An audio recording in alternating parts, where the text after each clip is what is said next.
Hello YouTube! So today I wanted to do a little June to be read. So I'm challenging myself to actually stick to my to be reads because, I don't know, I feel like sometimes when I give myself goals I don't always stick to them, but this time I really want to do it. I want to read a bunch of books every month so that way I can say I've read X amount of books come the end of the year because I've barely read any books at all this year. I've been a lazy piece of crap. It's not even funny. And we need to fix that, don't we? Let's get our butts into gear. I feel like this is New Year's resolution time. We don't need to lose weight. We need to read more books, god damn it. The first book on my June to be read is The 13th Sign by Christine O'Donnell Tubb. This book looks really interesting just because I'm super into zodiac signs. I think astrology and like all that kind of stuff is so interesting. I am definitely a horoscope reader. I like to know what Leos are up to today, this month, love life, all that jazz. I love it. It's called the 13th sign because there's like the 13th zodiac sign, and basically like personalities start to change apparently, and I don't know, it sounds really interesting, and I'm so stoked about this book, so I think this is going to be the first book that I read in June. Next on my June TBR is Incan Bone by Rachel Kane. This book was in my book shame tag video. It's not like I've had it for that long. I've had it since Christmas, so only 6 months. Compared to some of the other books in my book shame tag, this is nothing, but it just was so good because I've already started it. Like, I got about 28 pages in, I think, if I can remember. So I think it's set in a future London. I can't really remember. Don't shoot me if I'm wrong. But I think it's set in a future London, and like, there are no books allowed. Like, and books are like the most valuable thing in the world, and there are book smugglers. Imagine that, a world where there are book smugglers. Like, we don't need drug smugglers.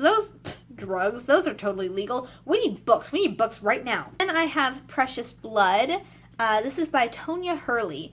It looks really interesting. I can't really remember what it's about because I just picked it up from the library. I picked it up after I read the back cover, and I must have thought it looked good if I liked it that bad to pick it up from a library. Because I'm pretty specific about the books that I pick up from libraries because I want to finish them by the time I need to turn them in. Otherwise, why pick it up? That's why when I buy books, I know I'm not going to read them for a solid 5 years because I have them. I could read them anytime I want, but with the library book, it's like a challenge. Next, we have The Room.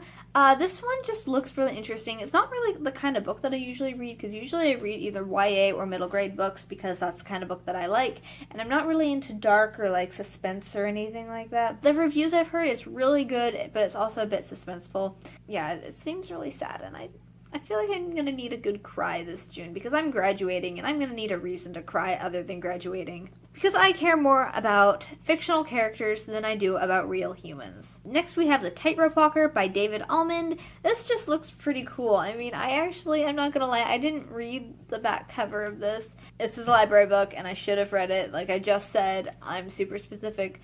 But I mean, the pages have black on the edge. Like, how cool. Like, and then it's like normal pages on the inside. It's just, I don't know. I think it's cool, and sometimes you gotta read a book based on its cover, okay? I'll read the Goodreads reviews and then decide if I'm actually gonna read it. That one is kind of iffy. Now we have When You Reach Me by Rebecca Steed, and I've actually read a few of her books and I really love them. There wasn't a back cover for this one. I love Rebecca Steed books, and so I decided to pick it up because it's a short read. Font is pretty big, as you can see, and it'll just add another book that I've been able to say I've read for the year, or month, or however long.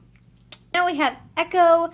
This book is pretty cool. It's more of a historical thing, but it's also middle grade, and the cover looks cool. More silhouettes. I just love silhouettes, if you didn't know. This book is actually, like, it's more on the historical side, but it's about these 3 different people who their lives intertwine. I mean, they're from different places, they come from different things, and I think it's so cool when different people and things and unsuspecting items just decide to join forces and make things awesome into beautiful stories. Next, we have The Thing About Luck by Cynthia Kadohata.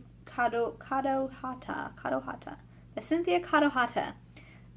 Please don't be mad at me if I said that wrong.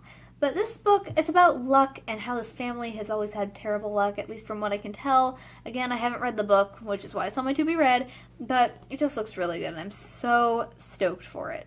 Now we have Dream On by Kirsten Gear. or Gear, I don't know how to say that. When I read the cover, it kind of made me feel like this girl is living her dream life, and she's loving it, but then there's this other girl who's turning her dreams into nightmares, but it's not in like a catty high school kind of way, you know? Or at least that's not the vibe I'm getting. I'm getting more of like a magical feel. We'll see how it goes. And that's it for my June TBR. I have 9 books on my TBR for this month, so I usually overload myself, but we'll see if I can do it. Alright, thanks for watching. Have a great day. Like, comment, subscribe, follow me on social media. It's all in the description. Bye! Bye!